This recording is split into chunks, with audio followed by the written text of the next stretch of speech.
नमस्कार मित्रांनो, आज आपण PM किसान योजनाचा स्टेटस पाहणार आहोत.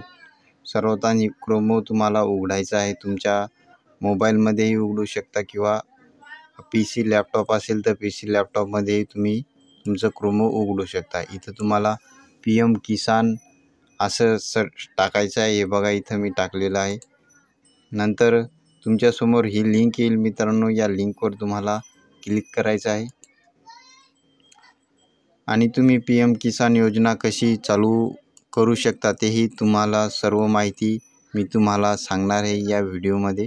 तर तुम्हाला काय करावे लागेल, तुम्हाला CSC सेंटरमध्ये जायचं आहे किंवा तुमच्या मोबाईल CSC सेंटरमधूनच तुम्ही PM किसान योजनाचा फॉर्म भरला तर फार चांगलं राहील. या ही वेबसाईट आहे गव्हर्नमेंट ऑफ इंडियाची PM किसान सन्मान निधी. इथं तुम्ही खाली आल्याच्या नंतर इथं बघा, status of self registration farmer और CSC फॉर्मर या असे इथून आपण जे CSC सेंटरचे फॉर्म येतात त्याचीही आपण स्टेटस चेक करू शकतो आणि आपण स्वतः जरी भरला असेल फॉर्म तोही आपण स्टेटस इथून चेक करू शकतो. तर याच्यावर तुम्हाला क्लिक करायचं आहे. नंतर इथं तुम्हाला तुमचा आधार नंबर टाकायचा आहे आणि हा कॅप्चा कोड इथं तुम्हाला भरायचा आहे. चला आता मी हे भरून घेतो एकदा. तुम्हाला क्लिक करायचं आहे. नंतर बघा मित्रांनो, ही तुमच्यासमोर माहिती येईल. इथं तुमचा आधार नंबर येईल आणि इथं सब डिस्ट्रिक्ट मालेगाव, तर हा तालुक्या लेवलला सध्या ब्लॉक आहे. आणि इथं बघा स्टेटसमध्ये spending for approved sub district block level, तर तालुक्याच्या लेवलमध्ये अजून हे पास झालेलं नाही. तर तिथं तुम्हाला याचा स्क्रीनशॉट काढायचा आहे आणि कॅम्प्युटरमध्ये याची एक पावती काढायची आहे आणि तुम्ही ती पावती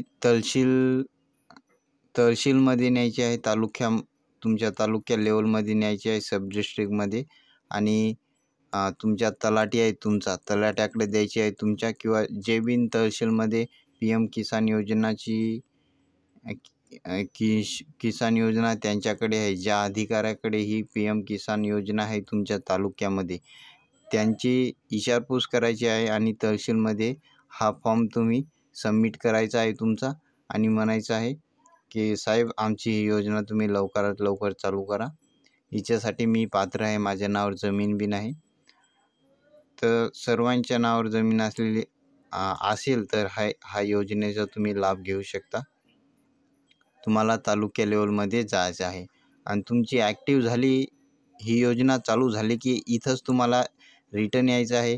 डबल स्टेटस चेक करायचा आहे. इथं बघा, कॅम्प्युटरमध्ये आधी फॉर्म भरायचा आहे, त्याच्यानंतर तुम्ही स्टेटस चेक केला तर ही माहिती तुम्हाला मिळेल. तर तुम्ही अधिकाऱ्याकडे 4-5 कागदपत्र तुमचा स्टेटस दिला की तुम्ही डबल इथं यायचं आहे आणि तुमचा जो आधार कार्ड नंबर टाकायचा आहे आणि नंतर ह्या कॅप्चा कोड इथं टाकायचा आहे आणि सर्चवर क्लिक करायचं आहे. त्याच्यानंतर तुमच्यासमोर ऑप्शन येईल की यू हॅव रजिस्ट्रेटेड PM किसान योजना, ते ॲक्टिव्हचं ऑप्शन येईल. त्याच्यानंतर तुमची योजना चालू होईल मित्रांनो.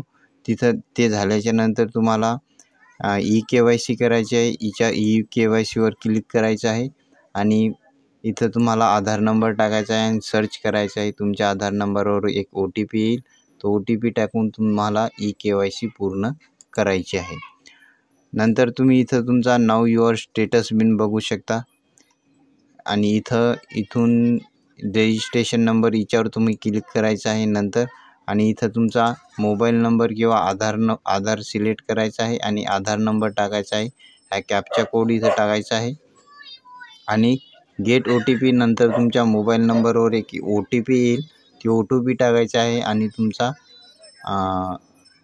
स्टेटस तुम्ही रजिस्ट्रेशन नंबर बघू शकता. रजिस्ट्रेशन नंबर बघितल्याच्या नंतर मित्रांनो, नाव युअर स्टेटसवर तुम्ही क्लिक केलं की तुम्हाला तुमच्या योजनेच्या ज्या किती किस्ता तुम्हाला भेटल्या ते तुम्ही बघू शकता.